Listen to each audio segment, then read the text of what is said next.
So I'm here today with a bit of an update on tax credits. We've been talking about these tax credits for what seems like forever at this point.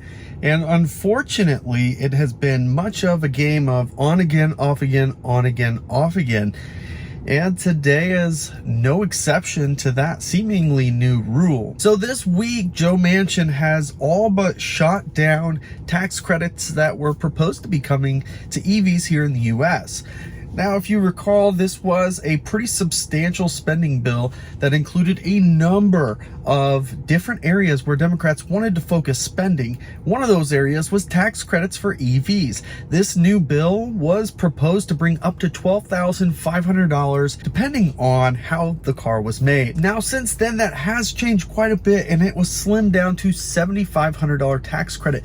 But the biggest benefit of all of this was it was a refundable credit rather than the existing $7,500 bill, which is not a refundable credit, which means you had to have $7,500 in tax liability to get up to $7,500. So if you only had $5,000 in tax liability, even if the car qualified for the full $7,500, you'd only get $5,000. With the new bill, it would be everybody, no matter who, would get that full $7,500 tax credit as long as you bought a qualifying car and you were within the qualifying income limits. Now, there had been a lot of talk about this was too big of a spending bill. $2 trillion plus was the original bill. Now, this bill had been reduced, and it was reduced in areas of how much income you could have, as well as what the sticker price of the car was.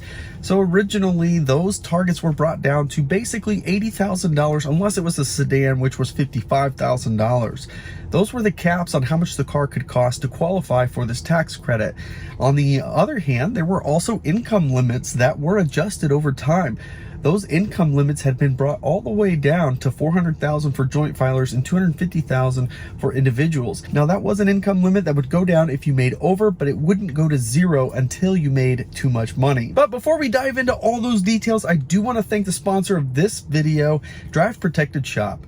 Now, we just completely wrapped this Model 3 with Drive Protected Shop's Defense Plus wrap. This wrap comes with a 10-year warranty. It's 8 mil thick. When you go to driveprotected.shop and use code BTG, you will save 20% on your order. Now, you can get anything from the full frontal to the entire car. It's roughly just over $2,000 US to wrap the entire car with a DIY kit, which compared to $5,500 plus from professional installers is quite a deal altogether. I'd highly recommend at least looking at wrapping the front of the car, which is exposed to all the debris and stuff that's on the highways. That's where you're going to get most of the attraction of bad things hitting your car. But otherwise, wrapping the entire car, you can absolutely do this yourself. It does take time, and you don't have to have an absolutely perfect install, especially when you're saving more than half of a professional install. So thanks again to Drive Protected Shop for sponsoring this video. So basically, you'd lose a little bit of that credit for every $1,000 over those income thresholds. Now, there has been a ton of talk about, is this appropriate type of spending to be doing right now during inflationary times like we're having? We just hit over 9% inflation this last month, and it doesn't seem like those signs that potentially inflation is slowing down are coming to fruition, and we're starting to see it even accelerate more each and every month.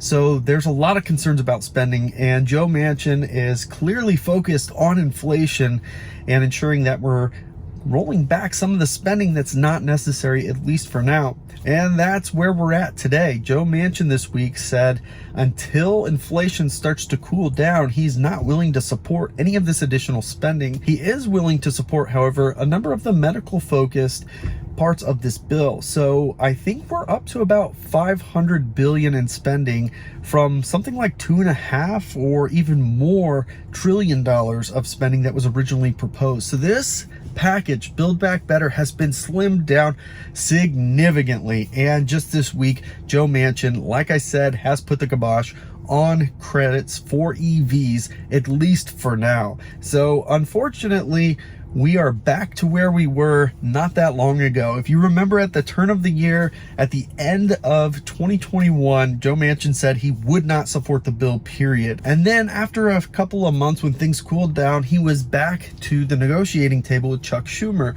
And it looked like there was potentially some hope that something could get done before the end of this summer. And there was a very big deadline coming up that this would need to happen by. Now that is still ahead of us, and there's still time to hit that deadline, but those midterm deadlines are not going to matter because Joe Manchin is not willing to support any bill other than spending for medical. So unfortunately, the way that Joe Manchin has discussed this is that he's not willing to talk about it right now while inflation is high, and he's reinforced, shouldn't we wait until inflation cools down to make sure we don't make the situation worse? And I'm not here to say that is or isn't the right move right now, but EV tax credits are definitely not happening anytime soon, at least until inflation cools down. Once inflation does cool down, it'll be interesting to see how this topic comes back up, because right now the Democrats have the proper control in the House. They have a 50-50 split in the Senate, which is overruled by the vice president. So they have the power to pass anything that they like. That could very much be different come midterm elections, which are right around the corner. So as power potentially shifts out of Democrats' hands, this could be the death of EV tax credits, at least for the next couple of years. Unfortunately, they just didn't have what they needed to get something passed since last year. And this was really a big focus for the Democrats in Congress, was getting something very big and generational passed, and they just couldn't make it happen, unfortunately. So with all of that, basically where we're at today, no tax credits, there's no changes, which means the current $7,500 tax bill is still active, and that will continue to be the case. So Teslas and GMs do not qualify, and I believe Toyota is getting ready to pass their 200,000 vehicle cap, which means Toyotas will be the third vehicle that will not qualify for this up to $7,500 tax credit. On the flip side, there are a number of good options that are finally coming to market that you can take advantage of these up to $7,500 tax credits. Now, at the end of the day, I'm not here to say what is and isn't right, what should and shouldn't pass. That's not the point of this channel, but I think that there's been a lot of comments that I want to acknowledge, and it's been around the idea of somehow people need to get out of their minds that Tesla is not the only manufacturers of EVs. You do not have to spend $65,000 to get an electric car. Even the car I'm sitting in right now isn't $60,000. There are $40,000. There are $27,000 electric cars out there. Now, are they the best? No, but there are some really good ones that are at a reasonable price.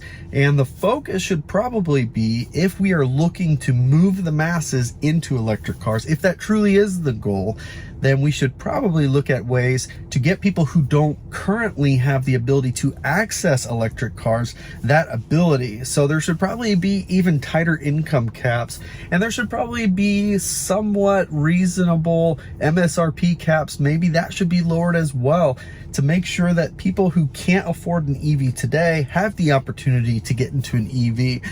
Do not fall into the trap that Tesla is the only electric car out there, because it is not true. There are so many really good cars that are coming to market right now, and I believe the Ford Mach-E is the #3 best-selling electric car here in the United States. However, Kia and Hyundai are making quite the waves in the market right now and are currently offering a pretty compelling EV that you should also consider. And then, of course, there's also the ID.4 from Volkswagen. So there are a number of really good options out there, and currently they do qualify for up to $7,500 tax credits.